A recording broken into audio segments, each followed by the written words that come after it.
गया है। बिहार को 12 जोन में बांटा गया, उसे में तिरहुत प्रमंडल एक जोन है। चुनाव अभियान समिति में 16 लोग हैं, 16 लोग की बैठक हुई। उसके संयोजक हमारे सीतामढ़ी के पूर्व जिलाध्यक्ष मुजफ्फरपुर के प्रभारी हैं श्री नवल राउत जी, वो है। सह संयोजक श्री वकील साहनी जी हैं। उसके अलावा 14 सदस्य और बैठक हुई है 20 विधानसभा और अब इन लोगों की जिम्मेवारी है, ये लोग चुनाव लड़ेंगे भी, चुनाव लड़ाएंगे भी, जीतेंगे भी, जिताएंगे भी और आगामी 2025 में सरकार भी ये लोग बनाएंगे। उसी के संबंध में आज बैठक हुई है, महत्वपूर्ण बैठक थी। इसमें निर्णय हुआ है कि इस इलाके में जहाँ जहाँ हमारा उम्मीदवार, हर उम्मीदवार को जवाबदेही दी गई है, वो कम से कम पाँच सभा हर उम्मीदवार अपने क्षेत्र में 1000 से ज्यादा संख्या का वो करवाएंगे, ये निर्णय हुआ। उसके अलावा जो हमारा जनसुराज का जो सिद्धांत, जनसुराज जिन तथ्यों पर संघर्ष कर रहा है, वो तथ्य, वो संघर्ष, वो मुद्दा आम लोगों तक पहुंचाने की जवाबदारी इनके कंधे पर है। आप जानते हैं कि 20 साल से नीतीश कुमार जी कभी भाजपा के कंधे पर चढ़कर और कभी राजद महागठबंधन के कंधे पर चढ़कर सरकार बिहार में 20 साल से चला रहे हैं। लेकिन बिहार में 20 साल से जो सरकार चल रही है उसकी हालत बद से बदतर है। बिहार बदहाल है। बिहार जब भी, ये मेरा नहीं, नीति आयोग का ये अभी जो प्रकाशित हुआ है, बिहार का स्थान कहाँ है विकास के मामले में, तो गरीबी के मामले में भी बिहार सबसे नीचे है। शिक्षा के मामले में भी बिहार बदतर है। जो स्वास्थ्य है उस मामले में भी बिहार सबसे नीचा है। पर व्यक्ति जो आमदनी है उसमें भी बिहार, जितना विकसित बिहार है, बड़ा राज्य है, उसमें सबसे नीचे पायदान पर बिहार। 20 साल से वो दावा कर रहे हैं कि बिहार का बहुत विकास हम किए हैं, बिहार में बहुत रोजगार भी है, लेकिन आज भी लगभग 3 करोड़ लोग बिहार से बाहर रोजी रोजगार के लिए मजदूरी कर रहे हैं।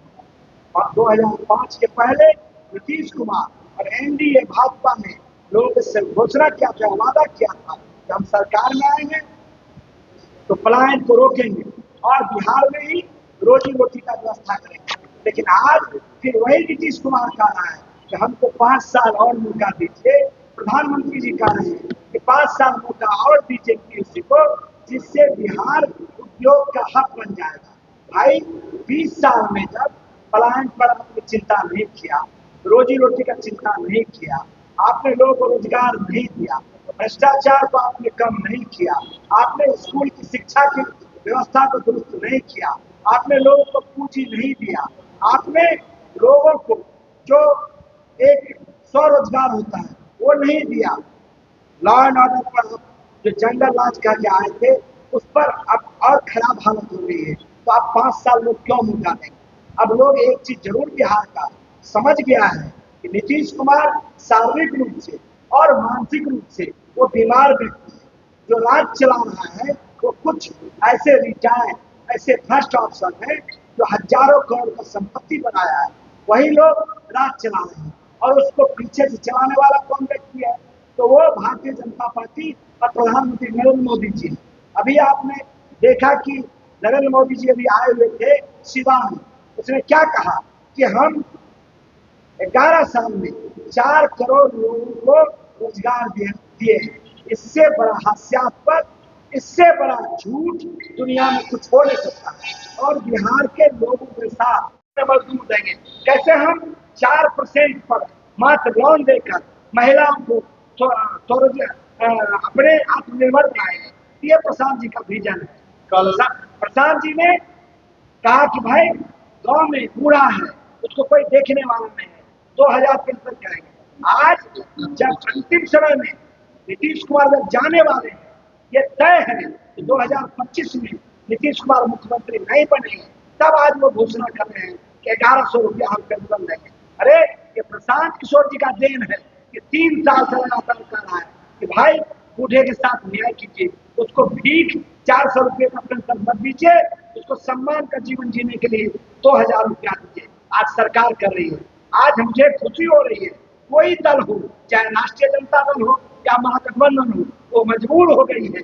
वो भी अब जात धर्म की बात उसको छोड़ना पड़ा है इसी प्रसाद जी के चलते। अब वो भी किस बात की चर्चा कर रहा है, वो भी पढ़ाई नौकरी की बात कर रहा है, वो भी रोजगार की बात कर रहा है। ये जनसुराज का ताकत है कि आज उनको मजबूर होना पड़ा है।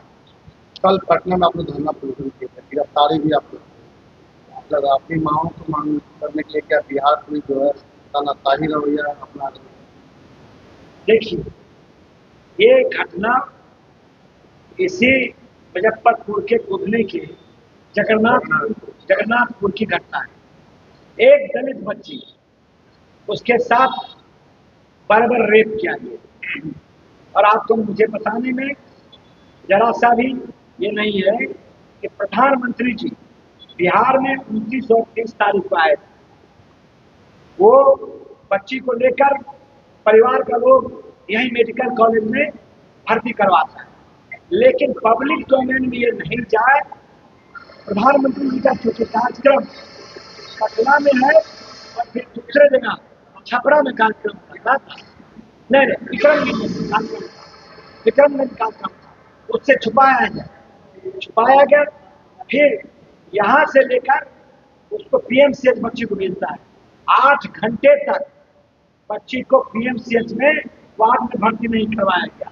8 घंटे के बाद उसको गैनिक में पहले भेजा गया, फिर दूसरे वार्ड में भेजा गया, तीसरे वार्ड में भेजा गया, और अंतिम में उसका जान चली गई। जो बच्ची की जान गई है वो वही स्वाभाविक नहीं था। तो विशुद्ध रूप से जब बच्ची यहाँ से गई थी मुजफ्फरपुर से, तो वो सही सलामत थी।